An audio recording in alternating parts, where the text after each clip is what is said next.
We'll start with the four great bodhisattva vows.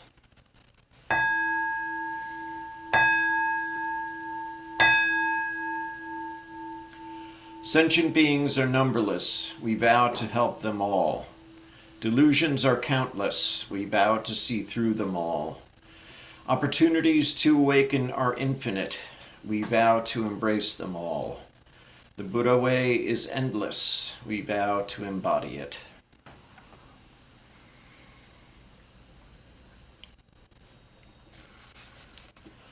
All right, so we will commence as usual with our 15 minutes of seated meditation.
chant the Gatha on opening the sutras.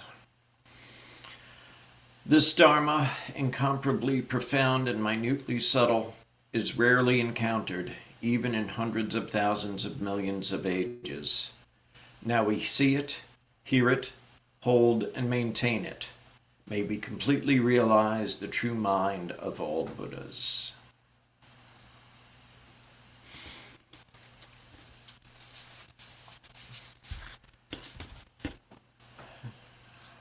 Greetings, friends.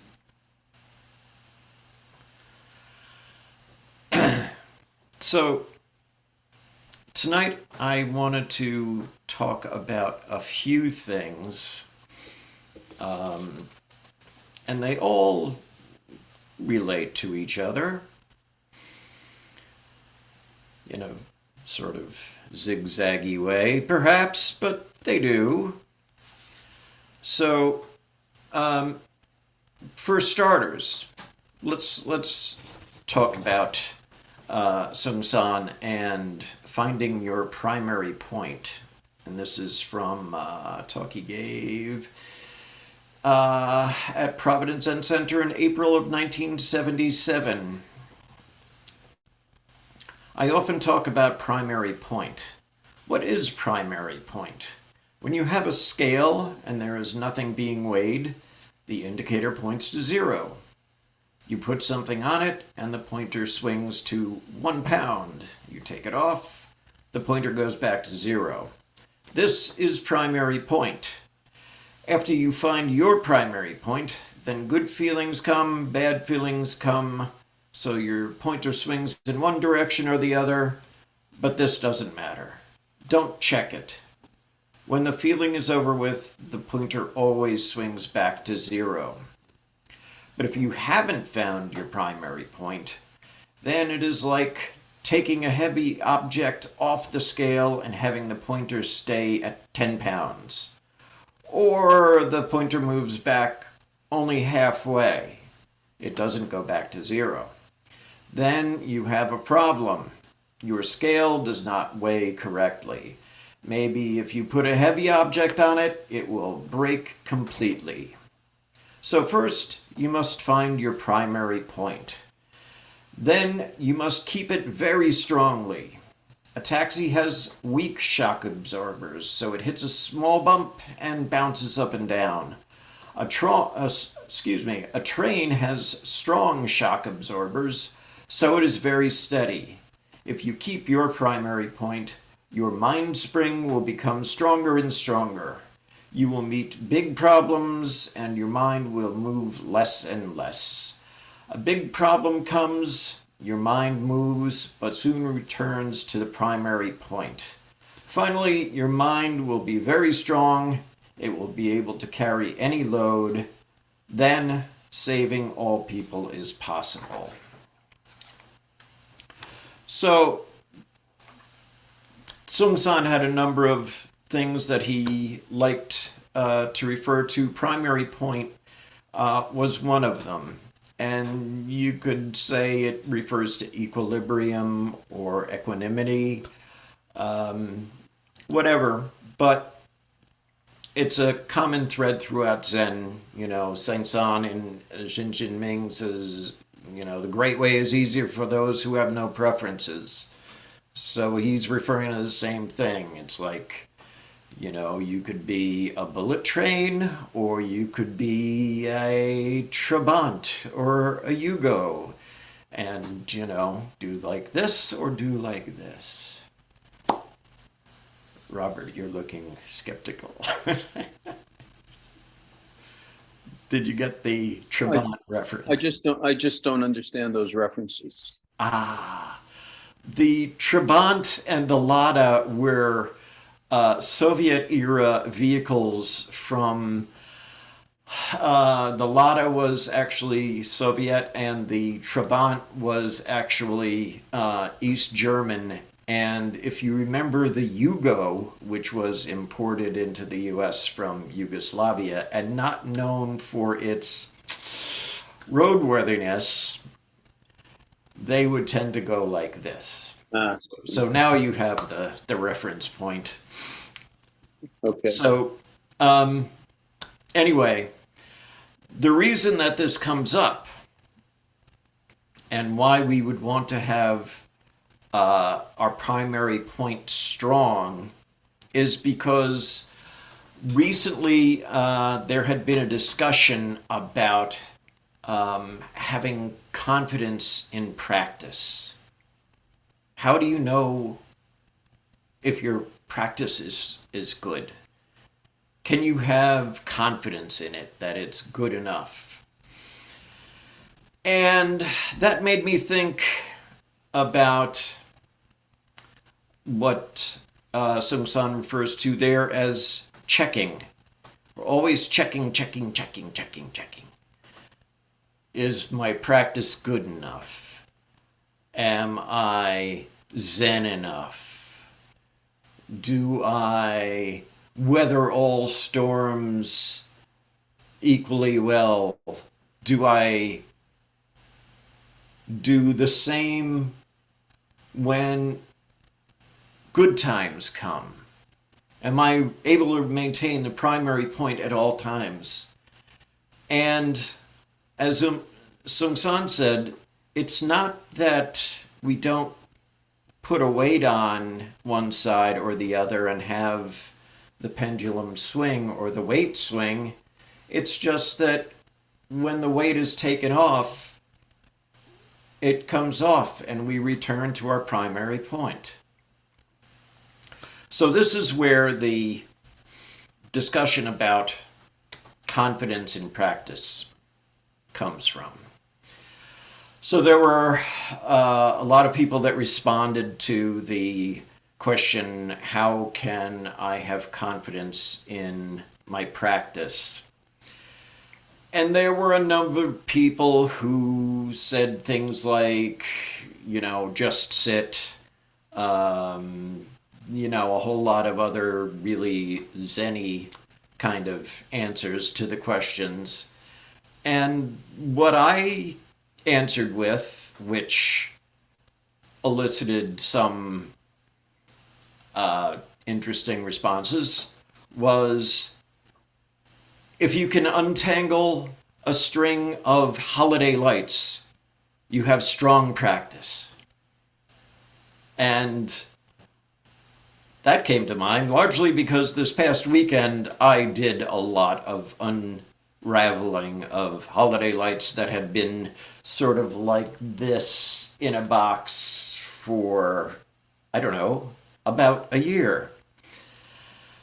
And so if you can be mindful enough to take this glob of wire with little LEDs in it and extract all the individual strands and stretch it out and be mindful enough and calm enough and maintain the primary point enough where, okay, it's knotted as hell.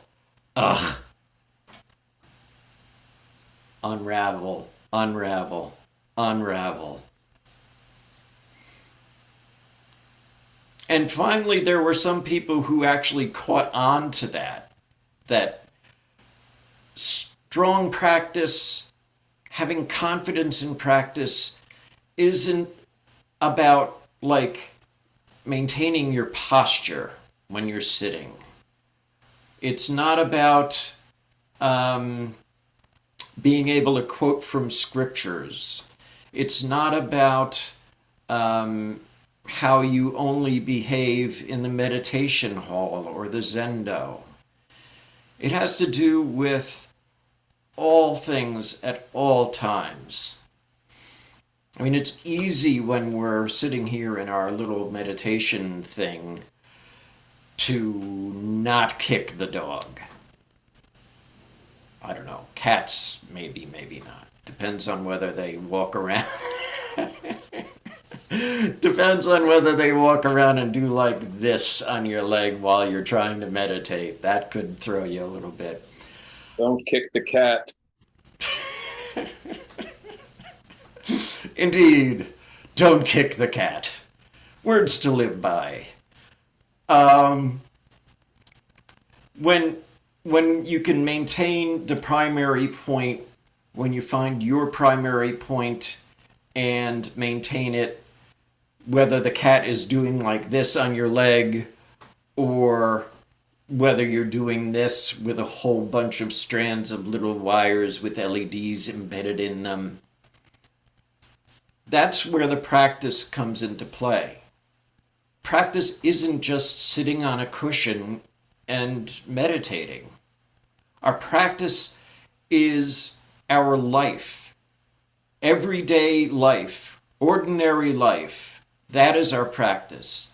We use the meditation, we use the chanting, we use whatever other means that attending a meditation session might give us. But we apply that the other 23 hours of the day, the other 6 days a week, or however many days it is until you meditate with a group again. Confidence in practice, the proof is in the pudding. If you feel like, yeah, man, I can meditate with the best of them. I can sit for 23 hours a day. Ain't I great? Damn it! Cut me off again! Maybe the practice not so strong. If the damn it part leaves and it stays left rather than, man, that guy who cut me off 5 miles ago, that bastard, meanwhile 50 miles have gone, the guy is off, on some other ramp and has forgotten about you altogether, and yet you're still carrying him along. That's not coming back to the 0 point. So even though there may be times when the pendulum swings one way or the other, it's going to. We have to let it swing back to the primary point at its appropriate time. When we're unstringing the lights and it's getting really frustrating, okay, let it come back. If you can do that without even flipping out and just sitting there and being mindful of it, then wonderful. Practice is strong. But not going through checking, second guessing myself, saying, is my practice strong? Geez, I don't know. That guy over there, he's got some practice going on. But me, I don't know. I don't think so much. If you can get past all that, past the checking, and move on to the doing, the living, then you've found your primary point. Your practice is strong, and no one cares anymore. You just help all beings.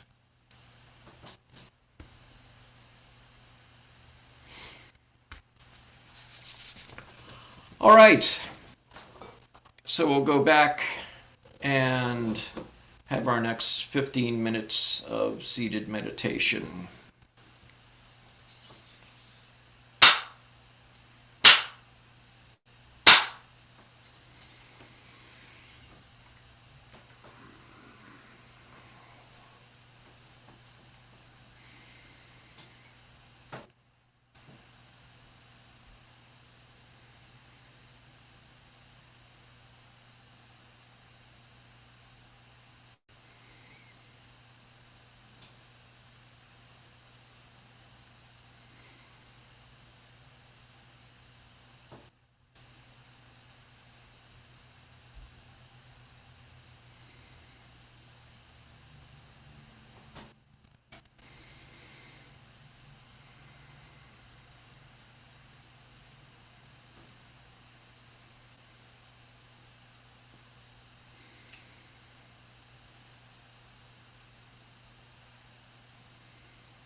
we'll chant the Heart Sutra.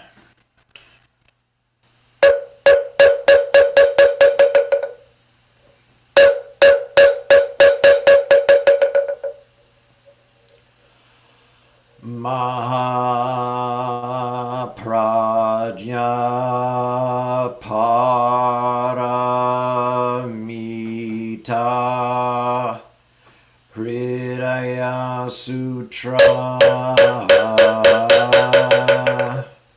Avalokiteshvara Bodhisattva, when practicing deeply the Prajna Paramita, perceives that all five skandhas are empty and is safe from all suffering and distress. Shariputra, form does not differ from emptiness. Emptiness does not differ from form. That which is form is emptiness. That which is emptiness. Form, the same is true of feelings, perceptions, impulses, consciousness. Shariputra, all dharmas are marked with emptiness. They do not appear or disappear, are not tainted or pure, do not increase or decrease. Therefore in emptiness, no form, no feelings, perceptions, impulses, consciousness, no eyes, no ears, no nose, no tongue, no body, no mind, no color, no sound, no smell, no taste, no touch, no object of mind, no realm of eyes, and so forth until no realm of mind consciousness, no ignorance, and also no extinction of it, and so forth until no old age and death, and also no extinction of them, no suffering, no origination, no stopping, no path, no cognition, also no attainment, with nothing to attain. A bodhisattva depends on Prajna Paramita, and the mind is no hindrance. Without any hindrance, no fears exist. Far apart from every perverted view, one dwells in nirvana. In the three worlds, all Buddhas depend on Prajna Paramita and attain Anuttara Samyak Sambodhi. Therefore know that Prajna Paramita is the great transcendent mantra, is the great bright mantra, is the utmost mantra, is the supreme mantra, which is able to relieve all suffering and is true, not false. So proclaim the Prajna Paramita mantra. Proclaim the mantra which says Gate Gate Para Gate Parasamgate Bodhisaha. Gate Gate Para Gate Parasamgate Bodhisaha. Gate Gate Para Gate Parasamgate Bodhisaha.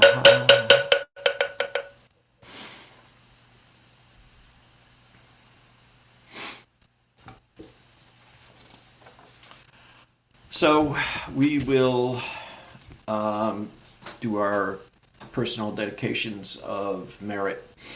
I'll mention a few names, and you can add in whomever you like.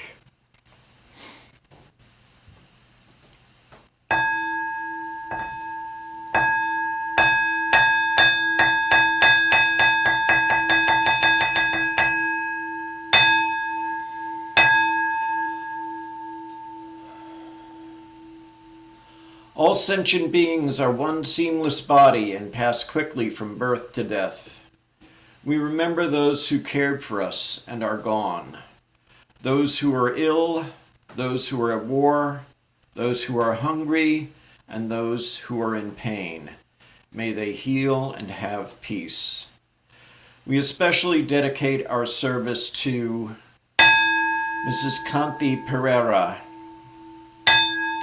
The Pereira family. Barry. Mike Gingy Wood. Joanne, Kevin, and Bailey Sheridan. Laura Haas Knox. Who else would you like to mention at this point?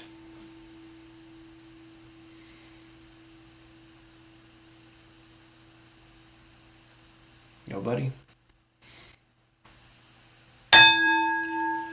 All beings in the 10 directions, subject to the greed, hatred, and delusions of themselves and others.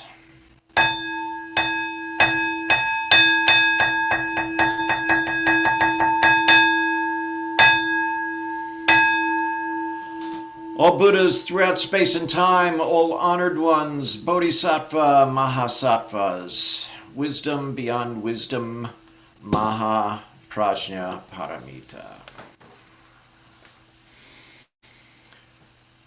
We'll do our faith and practice vow.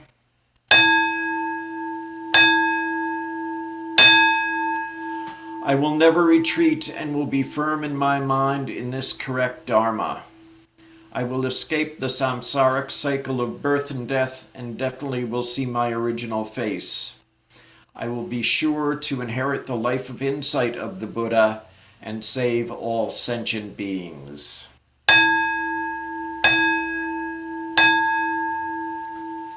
Briar, would you give us the gratitude gatha? Infinite realms of light and dark convey the Buddha mind. Birds and trees and stars and we ourselves come forth in perfect harmony. Now we recite and practice this for all beings in grateful thanks to our many guides along the way.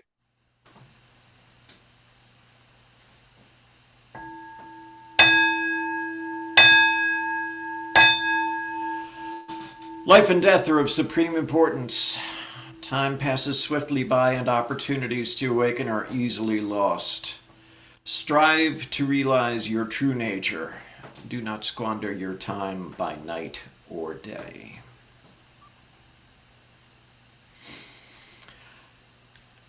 Brief announcement. Next Wednesday, we will be marking Bodhi Day, a commemoration of the Buddha's awakening. So it'll be December 7th, which is technically a day early, but since half of the world is on the other side of the international date line, it works for me. I sent the great justifier. The Buddha was also on the other side of the international date line, so it's probably actually the day of his awakening over there on our Wednesday. That's good point. There, another great justification. So I sent out an email earlier. Rather than doing the de rigueur sort of historical recollection of the Buddha or Gautama sitting underneath the Bodhi tree and then standing up and he's the Buddha. So usually a little bit longer than that. But I thought that we could all write a poem that commemorates the Buddha's awakening, your own awakening, your original face, Buddha nature, something along those lines. And I gave a few examples of forms that you might use, everything from a haiku to a tanka to a haiga to a seijo to iambic pentameter if you prefer. If you want to do A-B rhyme scheme, that's cool. A-B-C-A, that works too. And you can also go totally free form. And you can even do interpretive dance if you like. It just might not show up so well. You really shouldn't say that.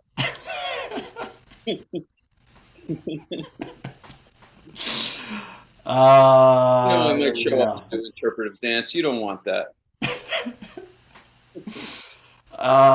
Yeah. So anyway, you can read them out loud yourselves if you like. If you're feeling shy, send them, email them, and I'll read them for you, or someone else will be designated to read them for you.